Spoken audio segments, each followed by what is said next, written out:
Do you have any expired cake for my daughter? Tomorrow is her birthday." The owner looked the black mother up and down, faded scrubs, secondhand shoes, little girl clutching her hand, and sneered.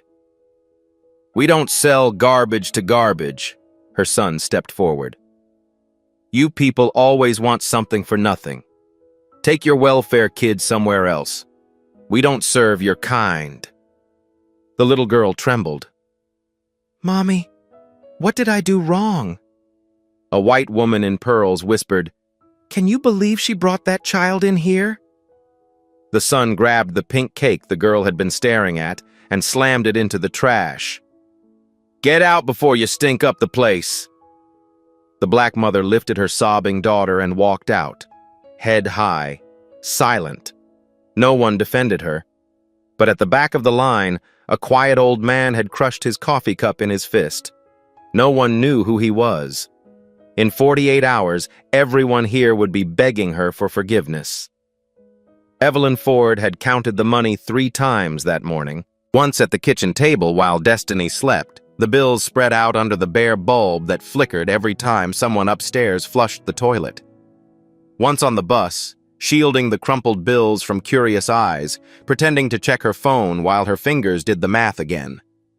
Once more standing outside the bakery, her fingers numb despite the Georgia warmth, hoping she'd somehow miscounted. $11.37. She'd found 2 quarters wedged between the couch cushions while searching for Destiny's missing sock, and it felt like a sign, like maybe, just maybe, today would be different. The universe throwing her a bone. A tiny miracle wrapped in copper and silver. The bell above Main Street Bakery's door chimed as she stepped inside, Destiny's small hand wrapped tightly in hers. The bakery smelled like heaven. Warm bread fresh from the oven, cinnamon swirling through the air, something chocolate cooling on a rack near the back. Crystal chandeliers hung from the ceiling, casting soft light over marble countertops and gleaming display cases. Everything here whispered of tradition, of money, of belonging to a world Evelyn had only ever glimpsed from the outside. Destiny's eyes went wide as dinner plates, reflecting the rows of cakes and pastries gleaming behind spotless glass. Her grip on Evelyn's hand tightened with excitement. "Mommy, look!" Destiny tugged at her sleeve, practically bouncing with excitement, pointing at a pink cake decorated with a sugar princess in a ball gown. "That one's so pretty! It has a princess on it, and look at the sparkles!" Evelyn's stomach tightened into a familiar knot. She knew that cake. She'd seen it in the window every time she walked past on her way to the bus stop at 5:47 a.m., heading to her first shift at Sunrise Senior Care. She'd memorized every detail during those cold morning walks. The delicate lacework of frosting, the tiny sugar roses, the way the princess seemed to dance in her gown. $42, more than 3 times what she had in her purse. "It's beautiful, baby." She smoothed Destiny's braids, still slightly damp from the rushed bath this morning. She'd had to choose between a longer bath and breakfast won. "Let Mommy look around first, okay?" The line stretched almost to the door. Saturday afternoon, everyone buying treats for the weekend. Evelyn scanned the customers waiting ahead of her. White faces, every single one. Nice clothes, pressed blouses, designer jeans, handbags that cost more than her rent. Easy smiles exchanged between neighbors who'd known each other for generations. She was the only black face in the bakery, but she was used to that by now. Madison, Georgia wasn't the kind of town that advertised its demographics on welcome signs. You just felt them, in the way conversations paused half a beat when she entered a room.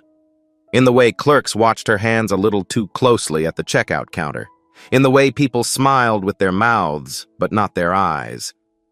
She scanned the display cases while they waited, looking for yellow stickers. Day-old items, reduced for quick sale.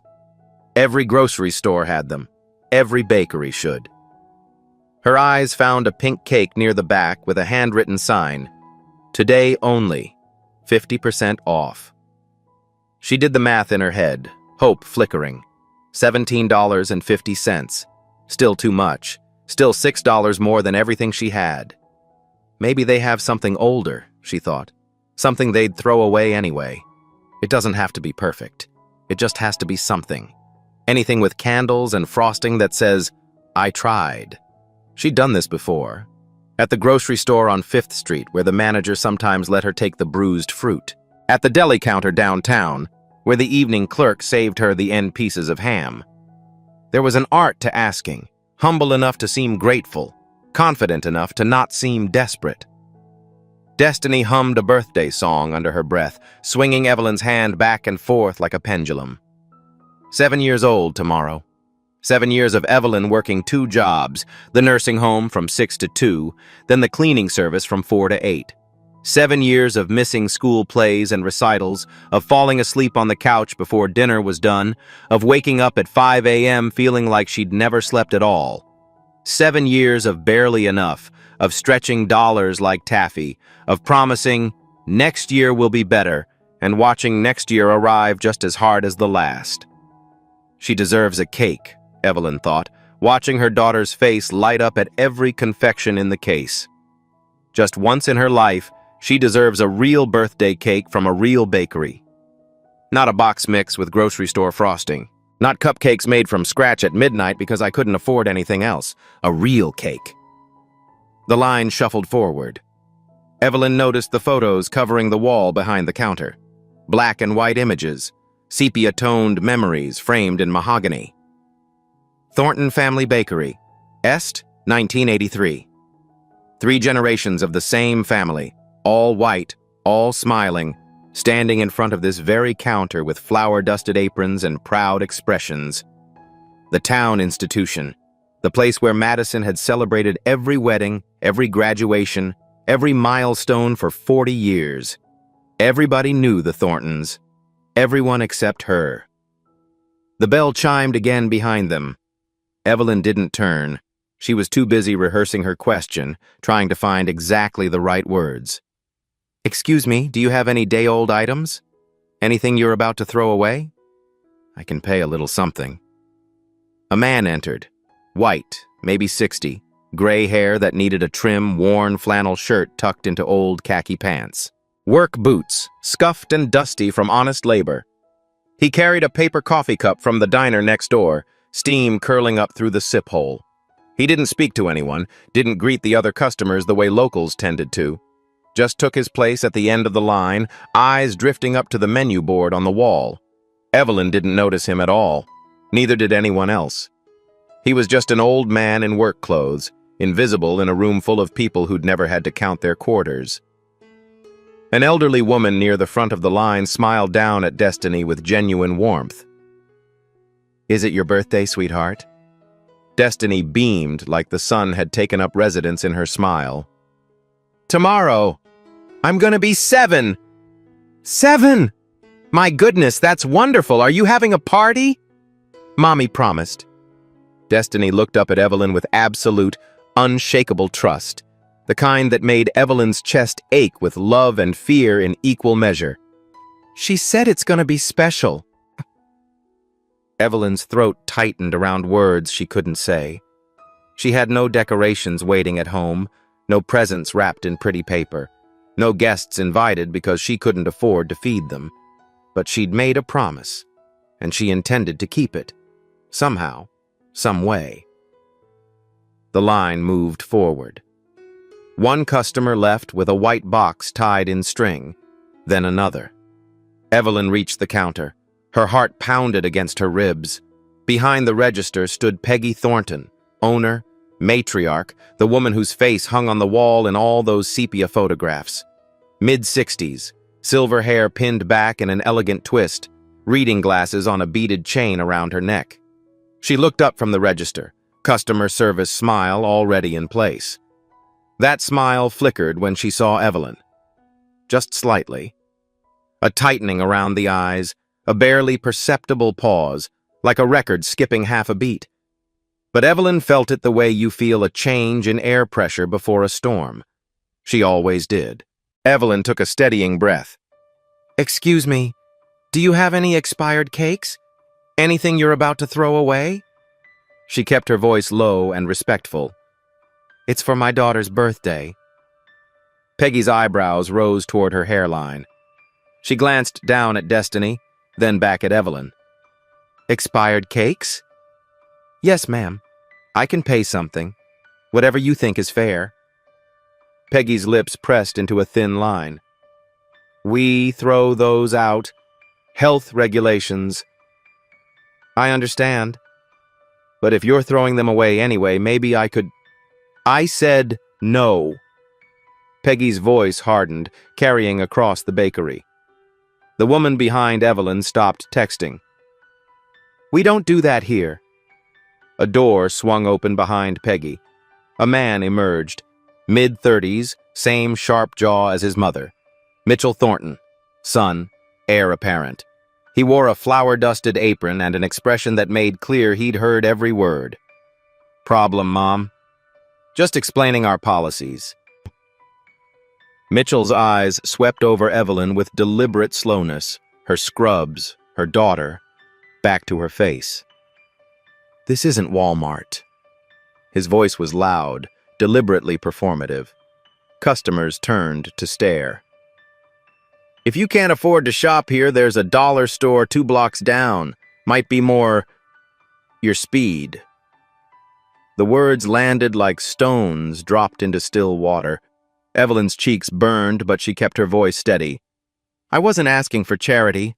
I was offering to pay for garbage. Mitchell snorted. Lady, we have standards. This is a family establishment. He turned to his mother, speaking loudly. We don't want certain kinds of people thinking they can just walk in here asking for handouts. Certain kinds of people. The phrase hung in the air like poison gas. Several customers found their phones fascinating. One woman pulled her child closer. A man studied his watch with intense concentration. Destiny tugged Evelyn's hand. Mommy, can I have the pink one? She pointed at the 50% off cake, hope still alive in her voice.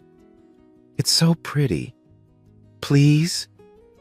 Not today, baby. Evelyn's voice cracked despite her best efforts. Mitchell followed Destiny's gaze. Something shifted in his expression. Not sympathy, but something darker. A decision being made. You know what? He stepped toward the display case, keys jangling. Let me make something perfectly clear.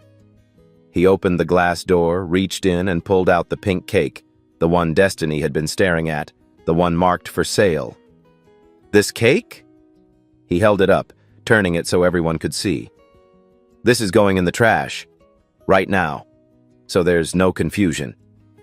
He walked to the garbage can, lifted the lid with theatrical slowness, and threw the cake inside. The wet thud of frosting hitting plastic. Pink roses smeared against black garbage bags, sugar flowers crushed under coffee grounds. Destiny's face crumbled. Her lip trembled. Then the tears came, silent at first, then building into hiccuping sobs. Mommy? Her voice broke, high and confused. Why did he throw my cake away? The silence was absolute. No one moved. No one spoke. A woman near the door looked like she wanted to say something. Her mouth opened.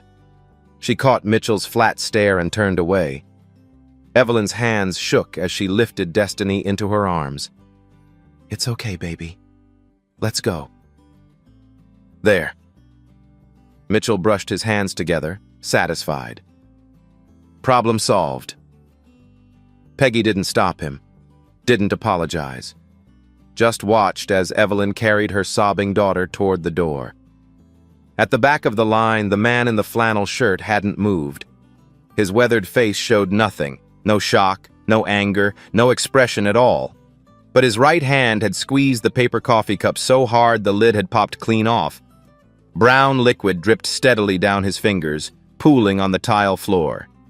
He didn't seem to notice, didn't wipe it away. His eyes were locked on Mitchell Thornton with an intensity that should have made the younger man's blood run cold. He set the crushed, empty cup on the nearest counter. Didn't buy anything. Walked out the door behind Evelyn, his footsteps unhurried but deliberate. Behind him, Peggy's voice floated. Mitchell, clean up that mess. and somebody mop up whatever that old man spilled. No one mentioned Evelyn. No one mentioned the little girl crying for her birthday cake. Outside, the Georgia sun was warm on Evelyn's skin, but she felt cold down to her bones.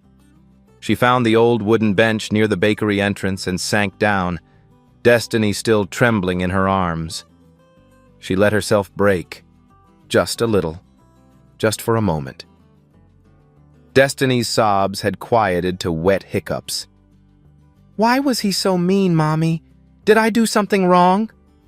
"No, baby." Evelyn wiped her own eyes quickly. "You didn't do anything wrong at all." "Then why? Why did he throw away the pretty cake?" "Because some people are cruel. Because I can't give you what you deserve.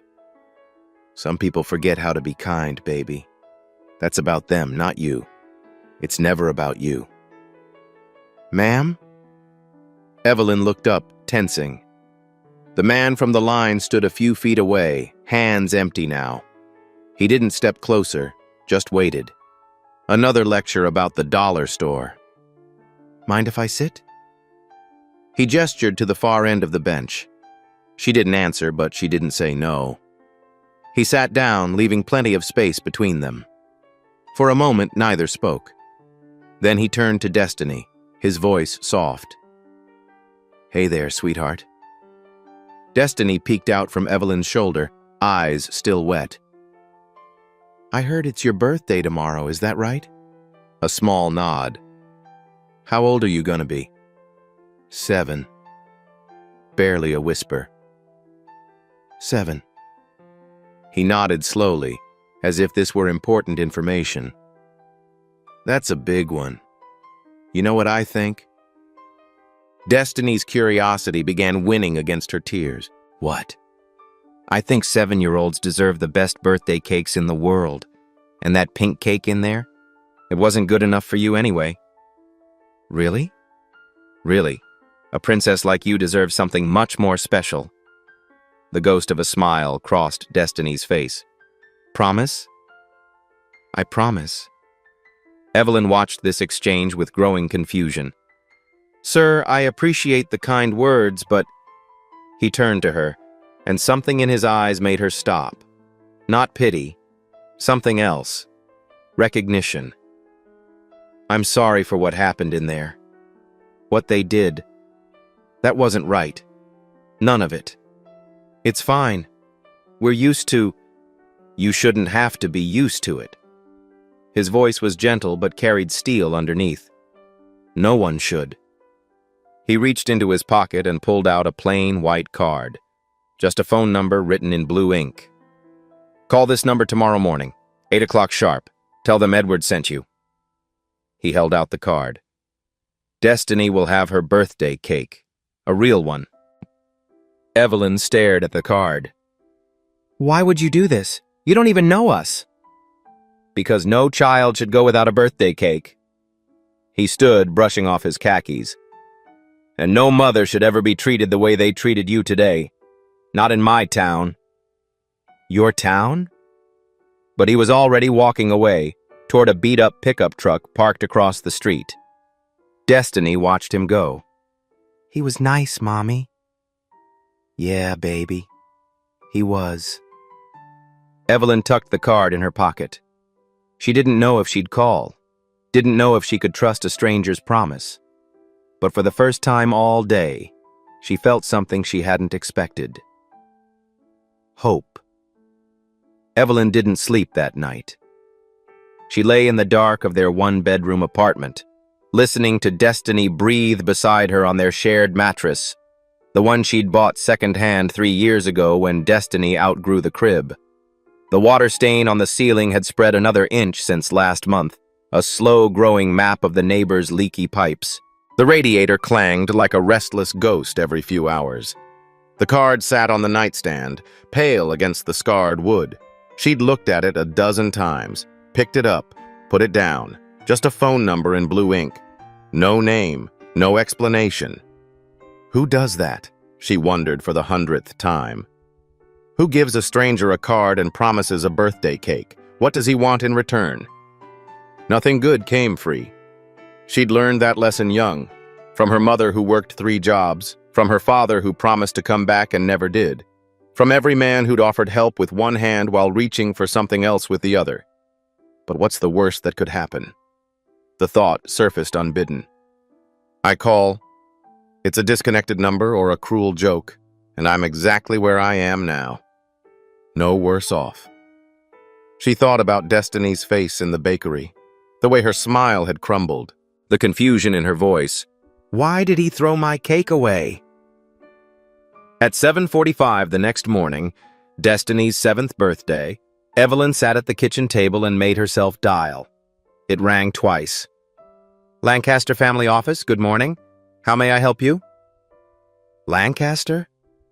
The voice was professional, polished, the kind that answered phones in law firms, in places she'd cleaned but never belonged.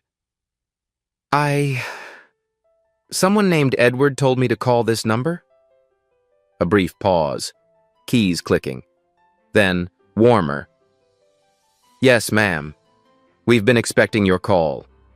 May I have your address? Expecting her call.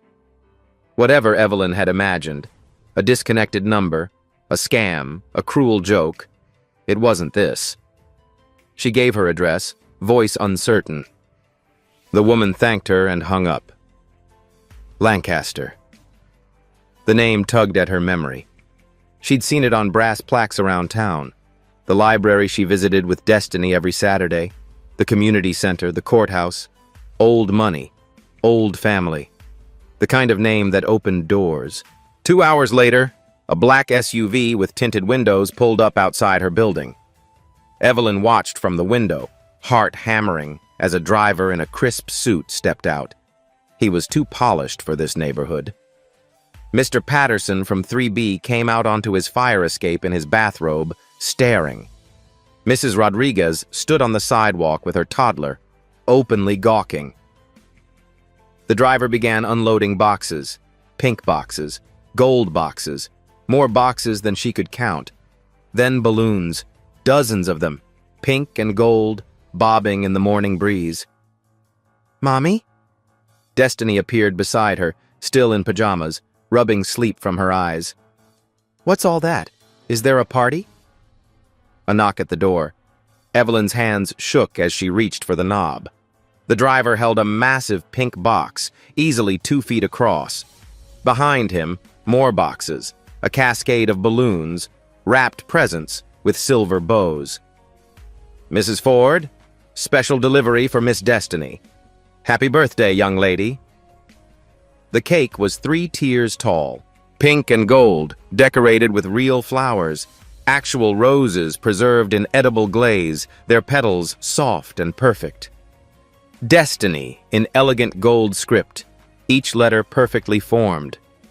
A crystal princess at the peak, crown catching the light and scattering rainbows across the ceiling. It was the most beautiful thing Evelyn had ever seen. More beautiful than the cake in the bakery window.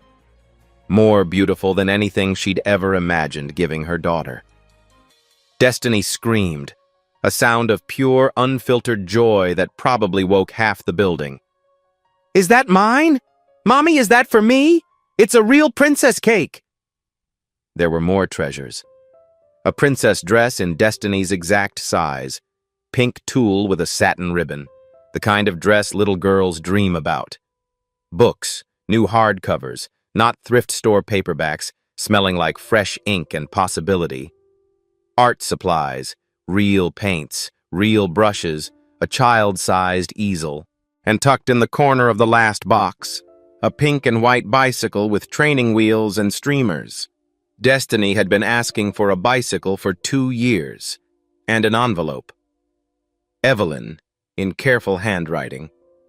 She opened it with trembling fingers while Destiny spun in circles wearing her new dress. Dear Evelyn, every child deserves to feel special on their birthday.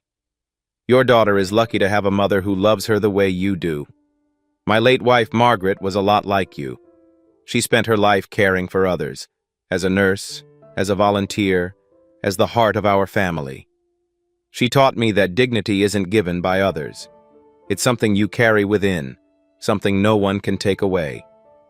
But she also taught me, when we have the power to protect someone's dignity, we must use it. We must act. Watching in silence makes us complicit. I hope Destiny has the birthday she deserves. Warmly, Edward Evelyn read it 3 times. Then she sat on the mattress, their mattress, in their cramped apartment, surrounded now by more abundance than she'd seen in years, and cried. Not sad tears, not frustrated tears, just release. Like something clenched tight inside her for years had finally let go. Edward Lancaster's farmhouse sat on 40 acres outside Madison, on land his grandfather had purchased in 1932 when it was nothing but red clay and cotton fields. The house itself was modest, white clapboard that needed paint, green shutters his wife had picked out 30 years ago, a wraparound porch with rocking chairs where they'd sat together every evening until she couldn't anymore. Nothing fancy. Nothing that would suggest the man inside owned half the commercial property in 3 counties. He parked the old pickup in the gravel drive and sat for a moment, hands still on the wheel, watching the sun sink toward the tree line. Margaret would have done something, he thought. She never would have just stood there watching. She would have spoken up right there in that bakery. She would have protected that woman and her daughter the way no one ever protected her. He went inside. The screen door creaked the way it had for 20 years. He kept meaning to oil it, kept forgetting, kept not wanting to change anything she'd touched. The kitchen still looked exactly the way she'd left it. Yellow curtains she'd sewn by hand one summer, dishes she'd fallen in love with at an antique shop in Savannah, photographs covering the refrigerator door like a collage of their life together, their daughter's first steps, their 30th anniversary. Margaret accepting an award for her literacy program, surrounded by children who'd learned to read because of her. He couldn't change any of it. Some people said he should move on. Those people had never lost someone who'd made them who they were. In his study, one wall was covered with photographs in mismatched frames. Margaret at their wedding in 1975, her in a white dress her mother had made from second-hand lace, him in a rented suit too big. Both of them certain they'd love each other forever. Margaret with their daughter at every age. Margaret in a hospital bed, 2 weeks before the end, still smiling, still holding his hand, still telling him not to worry. He picked up the phone. Daniel, it's Edward. Pull the lease file for Main Street Bakery, the Thornton property, and check if there have been any complaints filed against them in the past 2 years. An hour later, Daniel called back. 3 formal complaints in 18 months, all from black customers. Rude treatment, refused service, racial remarks, all marked, resolved, no action. No action. As if the complaints had never happened, as if those people's experiences didn't count. Edward wrote down every name, every date. That evening, he sat by the window with Margaret's photograph cradled in his hands. 35 years, he said quietly. 35 years I watched people treat you like you were less than you were. In stores where clerks followed you, in restaurants where we waited twice as long, at the doctor's office, in our own church, Margaret, where women whispered behind your back because you'd married a white man. He touched her face in the photograph. I couldn't stop it all. There was too much, too many people, too many small cruelties dressed up as tradition. He set down the photograph. But I can stop this. This one thing. I can make them see. The party was small. Evelyn, Destiny, little Keisha from next door, Mrs. Patterson with paper plates. But it was perfect. Destiny wore her new princess dress, twirling until dizzy. When they brought out the cake, she held up her hand. Wait, we have to say grace first. They held hands around the tiny kitchen table. Thank you, God, Destiny said, for Mommy and for my birthday, and for the nice man with the coffee. I hope he's having a good day, too. Amen. Evelyn couldn't speak past the lump in her throat. She just held her daughter's hand and let the tears fall. Edward sat at his desk, folder open. Lease agreement. Main Street Bakery. 38 years of tenancy. Renewal due in 45 days. He picked up a yellow sticky note, wrote one word, and pressed it to the file. No. Daniel, schedule a meeting with the Thorntons. Monday, 10 a.m. Don't tell them who they're meeting with. Edward looked at Margaret's photograph on his desk. For you. All of it. For you. The complaints file was thicker than Edward expected. He spread the documents across his desk Monday morning. Names, dates, specific incidents. Teresa Williams, October, told an item was reserved, watched a white woman buy it 5 minutes later. Mitchell suggested she might be more comfortable shopping elsewhere. Jerome Baptiste, March, followed around the store by Mitchell, asked repeatedly if he needed help finding the exit. Denise Crawford, June, tried to return stale bread, was accused of trying to scam the bakery. Mitchell threatened to call police. 3 complaints, 3 black customers, all marked resolved, no action. Edward picked up the phone. Mrs. Williams, my name is Edward Lancaster. I own the building where Main Street Bakery operates. I'd like to hear what happened to you there. Silence. Then cautiously, who did you say you were? Edward Lancaster. Lancaster Properties. This isn't a trick. I just want to know what happened. She told him. The humiliation. The dismissal. Mitchell's smirk. I've been buying bread there 15 years. My mother bought bread there. After that day, I never went back. I believe you, and I'm sorry it happened. Are you going to do something about it? Yes, ma'am, I am.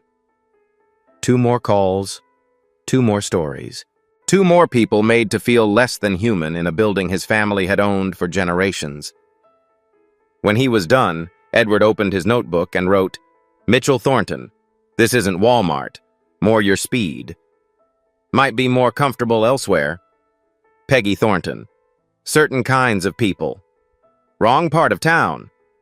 Actions, destroyed merchandise to prevent sale to black customer. In front of child. Pattern, at least 4 documented incidents in 18 months. He closed the notebook, looked at Margaret's photo. All those years, all those times she'd come home quiet, and when he asked what was wrong, she'd shake her head. It's fine, Edward. I'm used to it. She shouldn't have had to be used to it. He checked his watch. Meeting in 90 minutes. He laid out his clothes, same flannel shirt, same khakis, same boots. He wanted them to see exactly who they'd dismissed. The man in line behind her. The man nobody noticed. The man who owned the ground they stood on. Peggy Thornton arrived at Lancaster Property Management at 9:55 a.m., 5 minutes early, dressed in her Sunday best. Navy blazer, floral blouse, her good pearls. Mitchell followed in pressed khakis and a sport coat, looking annoyed at being pulled away from the bakery. I don't see why we have to be here, he muttered as they signed the visitor log. We've never missed a payment in 38 years. Shush.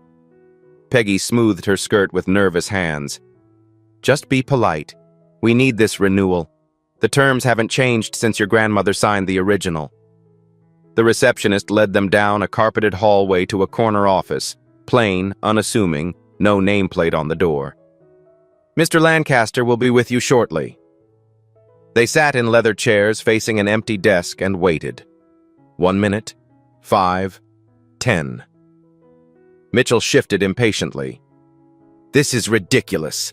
What kind of business person keeps people waiting like this? Who do these people think? The door opened behind them. A man stepped in. Gray hair that needed trimming, flannel shirt tucked into old khaki pants, work boots, scuffed and dusty. He looked like a maintenance man, not a property owner. Peggy frowned, her professional smile faltering. Excuse me, we're waiting for Mr. Lancaster, the property owner. Can you tell him? I am Edward Lancaster. The words hung in the air like a held breath. Mitchell's face went through confusion, recognition, and dawning horror in 3 heartbeats. The man from the bakery, the quiet one in line, the one with the coffee cup who'd walked out without buying anything. Peggy still hadn't made the connection. "I'm sorry. There must be some mistake. We were told we'd be meeting with the property owner." "You are meeting with the property owner."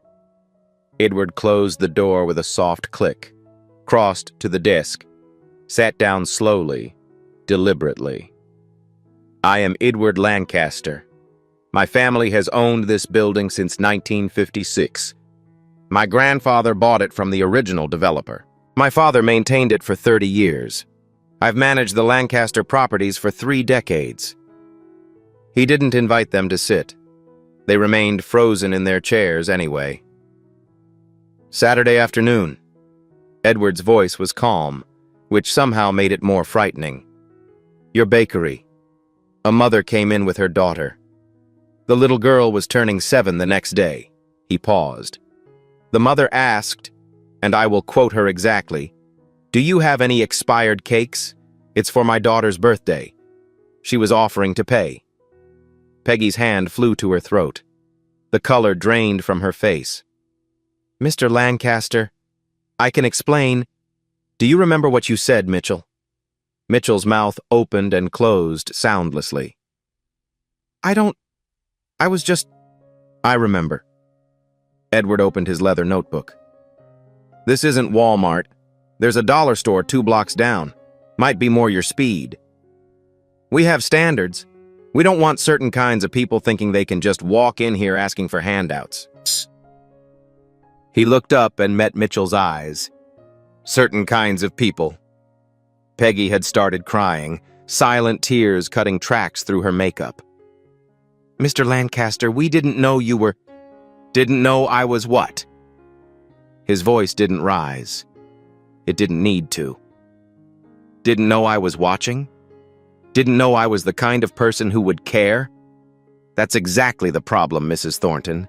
You didn't think anyone who mattered was paying attention." He reached into a drawer and pulled out a photograph in a silver frame, setting it between them on the polished wood. A wedding photo. Edward, young and beaming, in a suit that didn't quite fit. And beside him, radiant in white, flowers woven through her hair, a beautiful black woman with a smile that could light up a room. "My wife."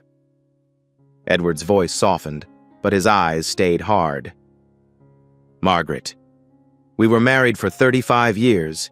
She passed 8 years ago.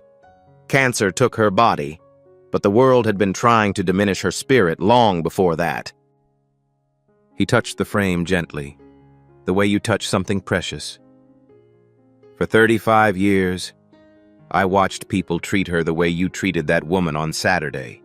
In stores, where clerks followed her like a criminal. In restaurants where we waited twice as long. In our own church, where women who called themselves Christians whispered behind her back." Mitchell stared at the photograph, something cracked behind his eyes. "She was beautiful," he said quietly. "She was everything." Edward walked to the window, looked out at Main Street below. "I couldn't protect her from all of it. Too many people, too many places, too many small cruelties dressed up as tradition." He turned back to face them. "But I can protect others now." "Your lease expires in 45 days. I will not be renewing it." Peggy's gasp was almost a sob. "Mr. Lancaster, please. This bakery is everything we have. My mother started it 40 years ago. Your mother served everyone who walked through that door with dignity. I remember her. I used to buy bread from her when Margaret and I were newlyweds." His voice hardened. "She would have been ashamed, deeply ashamed, of what that bakery has become." Mitchell looked like he'd been punched in the stomach. 45 days. What you do with them is up to you." Peggy was sobbing openly now. "Is there anything we can do? Anything at all?" Edward was silent for a long moment. When he spoke again, his voice had changed, still firm, but with something else underneath. "Maybe. That depends entirely on you. These are my conditions. Edward slid a single sheet of paper across the desk. Peggy's hands trembled so badly she could barely hold it. Mitchell read over her shoulder, his face cycling through disbelief, shame, and finally something that might have been the beginning of acceptance. First, you will go to Evelyn Ford's home, both of you, together. You will apologize to her in person, face to face. Not because I'm forcing you, but because it's right. It's what decent human beings do when they've wronged someone. He paused, letting the words settle. And you'll do it in front of her daughter. That little girl needs to see that adults can take responsibility for cruelty. She needs to know what happened to her wasn't acceptable. Peggy nodded, tears still flowing freely. Second, you will establish a program called Margaret's Birthday Project.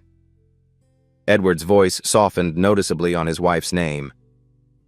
Every month your bakery will provide free birthday cakes to 10 children from families in need, regardless of who they are, what they look like, or where they come from. You'll fund it from bakery profits, and Evelyn Ford will coordinate it. She'll decide which families receive help. Mitchell looked up sharply. You want her to work with us? After what we— Yes, Edward cut him off. Cut him. Because redemption doesn't happen in isolation, Mr. Thornton. It happens in community. It happens when you sit across from the person you've wronged and build something meaningful together. He met Mitchell's eyes without flinching. And because she deserves to be the one making those decisions. She understands what these families are going through. She's lived it. You haven't. Mitchell said nothing. His jaw worked silently. Third, you, Mitchell, will complete 100 hours of community service at the Madison Food Bank. Actual work. Sorting food, stocking shelves, serving meals to people in need. Not a charity gala. Not a check with your name on it. 100 hours over 6 months. No exceptions. 100 hours? The protest escaped before Mitchell could stop it. You threw a birthday cake in the trash in front of a 7-year-old girl. Edward's voice went cold as winter. You did it deliberately, to make a point, to humiliate her mother. You made a child cry on the day before her birthday because you could, because it made you feel powerful. He leaned forward. You're getting off easy. Mitchell's protest died in his throat. He looked down at his hands, the same hands that had thrown that cake in the garbage, and said nothing. If you complete all 3 conditions within 45 days, I will renew your lease. 10 years. Below market rate. Edward stood, pushing back his chair. Because redemption should be possible, for anyone who's genuinely willing to earn it. Peggy clutched the paper like it was a lifeline. We'll do it. All of it. I swear to you. Don't swear to me. Edward picked up Margaret's photograph, looking at it for a long moment. Show me. 2 weeks later, the Thorntons' silver Mercedes pulled up outside Evelyn's apartment building at exactly 3 p.m. on a Tuesday afternoon. Peggy sat rigid in the passenger seat, gripping her purse with white-knuckled hands. Mitchell hadn't moved from behind the steering wheel. I can't do this, he said, staring at the building, the cracked concrete steps, the peeling paint on the railings, the overflowing dumpster by the side entrance. This was where she lived. This was the life he'd mocked. We have to. Peggy's voice was barely audible. We have to. They sat there for 5 full minutes, watching residents come and go, working up the courage to face what they'd done. Then Mitchell opened his door and stepped out. The stairs seemed to go on forever. The hallway smelled like cooking grease and industrial cleaner.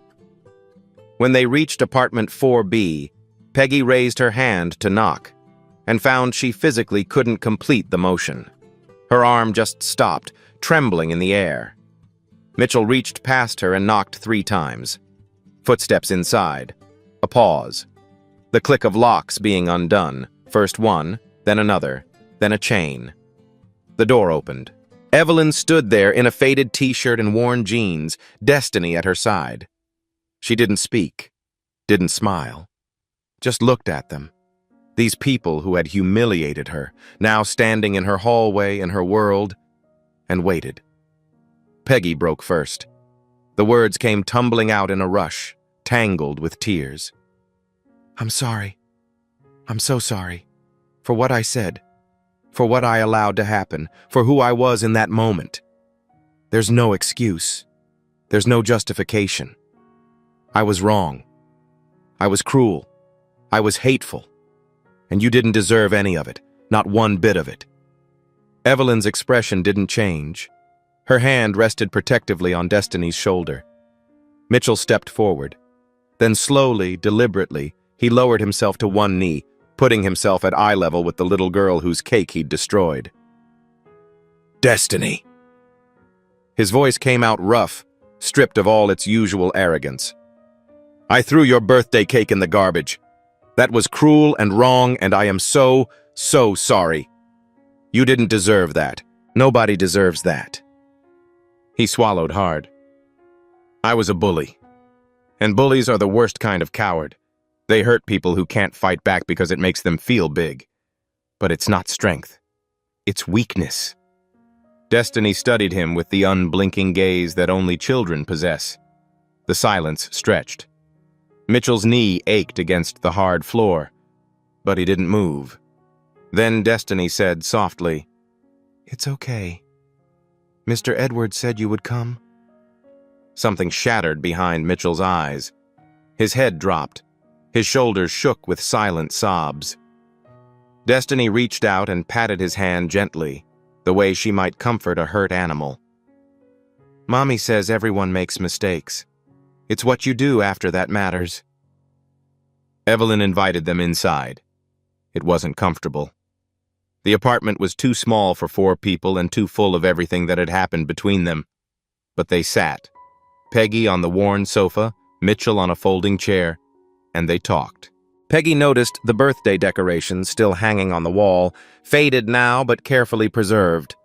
The handmade card on the refrigerator in Destiny's careful handwriting. The bicycle by the door. The photos of the birthday party pinned to a corkboard. She saw, perhaps for the first time, the life she'd dismissed, the dignity she'd tried to deny. When they left an hour later, nothing was fixed. Nothing was forgiven. Not fully, not yet. Wounds that deep don't heal in a single afternoon. But something had begun. A week later, Edward met with Evelyn in his office. "I'd like you to run Margaret's birthday project," he said. "Part-time, so you can keep your other work if you choose. Good salary, better than fair. Full benefits for you and Destiny. You'll coordinate with the bakery, identify families in need, make sure every child who deserves a birthday cake gets one." Evelyn stared at him across the desk, the same desk where he'd confronted the Thorntons. "Why me?" "Because you were kind to your daughter even when the world was cruel to you."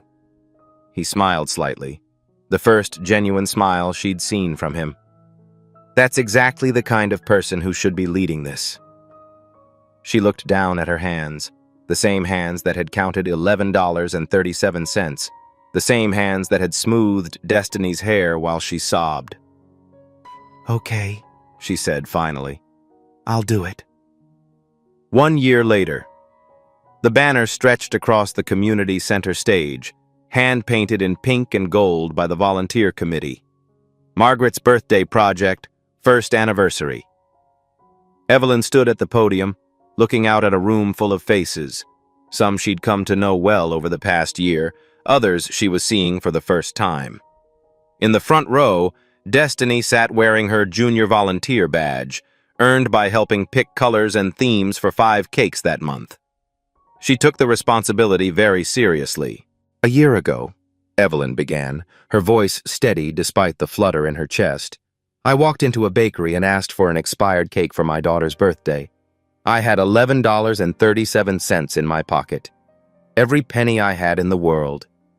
She paused, letting the memory settle. "I walked out empty-handed and humiliated.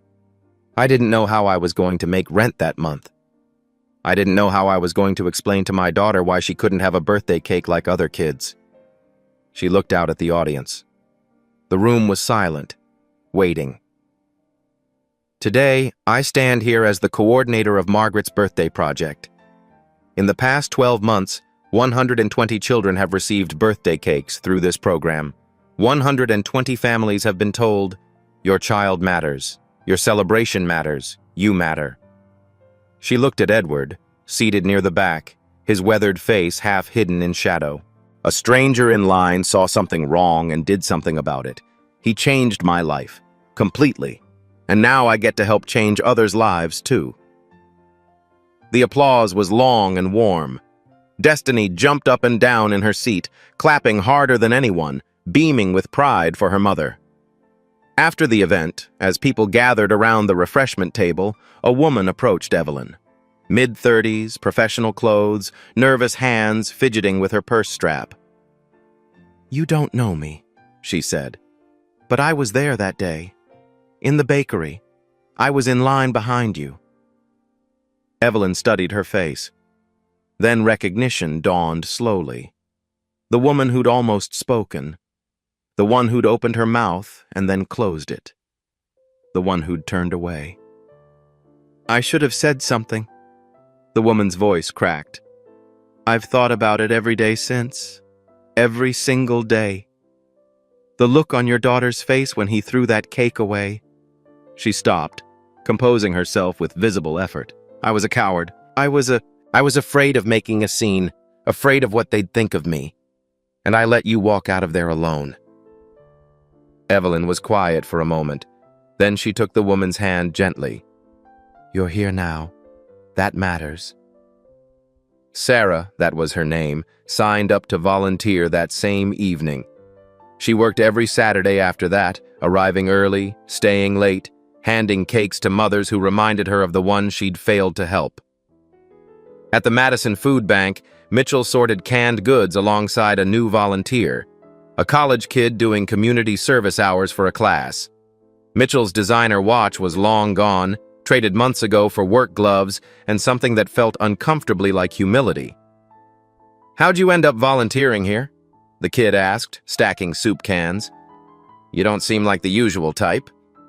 Mitchell paused, a can of green beans in each hand. How to answer that? The truth was complicated. The truth was ugly. "I did something wrong," he said finally. "Really wrong. To a mother and her little girl." He set the cans on the shelf, taking his time, choosing his words carefully. "And instead of destroying me, someone gave me a chance to be better. So that's what I'm trying to do. Every day." The kid nodded, impressed despite himself. "Takes guts, admitting something like that. It took more guts for her to forgive me." Edward's farmhouse. A Saturday afternoon in October, the leaves turning gold and red. Destiny burst through the screen door without knocking. She'd stopped knocking months ago. "Mr. Edward!" She was waving a piece of paper, slightly crumpled from being gripped too tightly with excitement. Edward set down his book, already smiling. "Look what I made!" It was a crayon drawing. 2 stick figures, one tall with gray hair and a flannel shirt, one small in a pink dress with big pigtails. Between them, an enormous pink cake with lopsided candles and wobbly hearts floating around it. Above it, in her careful second-grade letters, "Mr. Edward and the Magic Cake." Edward's eyes welled up. He knelt down to her level, holding the drawing like it was made of gold and diamonds. "This is the most beautiful thing anyone has ever given me." "It's for you to keep forever," Destiny said, beaming. "Because you gave me a cake. That's how it works, right? Someone does something nice, and then you do something nice back. That's exactly how it works, sweetheart. That's exactly how it works." Her new house was small but bright, a rental on Maple Street with a real yard where Destiny could play, and neighbors who waved when she drove past. Nothing fancy. But it was theirs. On the wall, Destiny's framed artwork from school displayed like it belonged in a museum. On the refrigerator, a photograph of Evelyn speaking at the anniversary event, looking confident and proud. On the kitchen counter, a business card. Evelyn Ford, Community Relations Coordinator, Lancaster Properties. She stood at the stove making dinner while Destiny did homework at the kitchen table behind her. Through the window, she could see the safe street, the friendly neighborhood, the kind of life she'd once thought was meant for other people. A year ago, she'd stood in a bakery counting coins, hoping for scraps, preparing herself for rejection. Now she decided who received help. She trained volunteers. She gave speeches. She'd been interviewed by the local news, invited to join the mayor's community advisory board. People recognized her at the grocery store, not with suspicion, but with respect. She caught her reflection in the kitchen window. Same face, same tired eyes. But something was different. She finally looked like someone who mattered. Because she always had been. She just hadn't been seen. At Main Street Bakery, Peggy trained a new hire. A young black woman in her early 20s, fresh out of culinary school, nervous on her first day. "You'll make mistakes," Peggy said, not unkindly. "Everyone does. What matters is how you treat people while you're learning." She gestured at the line of customers, the mix of faces waiting for their morning bread. Every single person who walks through that door deserves to be treated with dignity. Every single one. Especially the ones who look like they can't afford much. They're the ones who need kindness most. The young woman nodded. "I understand." "Good." Peggy managed a small smile. "Now let me teach you Margaret's special recipe. Pink cake. Princess theme. It's our most requested." Edward sat on his porch, Margaret's photograph beside him, watching the sunset. A car appeared. Evelyn's new SUV, bought 6 months ago. Her first new car ever. Destiny exploded out before it stopped. "Mr. Edward, we brought you cake! For your birthday." She held a pink box. Inside, a homemade cake, slightly lopsided, Edward in wobbly letters. "I did the writing myself. It's a little crooked." "It's perfect! The most beautiful letters I've ever seen!" They sat together, 3 chairs, cake between them. "She would have loved you both," Edward said. "Your wife?" "Yes, Margaret." "I wish I could meet her." "In a way, sweetheart. You already did." He raised his fork. "To second chances." "To second chances." Destiny grinned. "To cake." They ate as the sun went down. 3 people who'd been strangers, now family. This was legacy. Not buildings, not money. Just people taking care of each other, because someone showed them how. A year ago, Evelyn had $11 and a desperate question.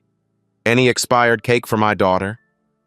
Today she has a home, a career, a purpose. One quiet man in line changed everything. You never know who's watching.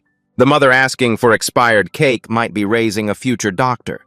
The old man behind you might own the building. But none of that should matter. Treat everyone with dignity, not because they might be powerful, but because they're human. And if you see something wrong, don't just watch. Do something. You might change someone's life forever. If this story stayed with you, share it with someone who needs to hear it.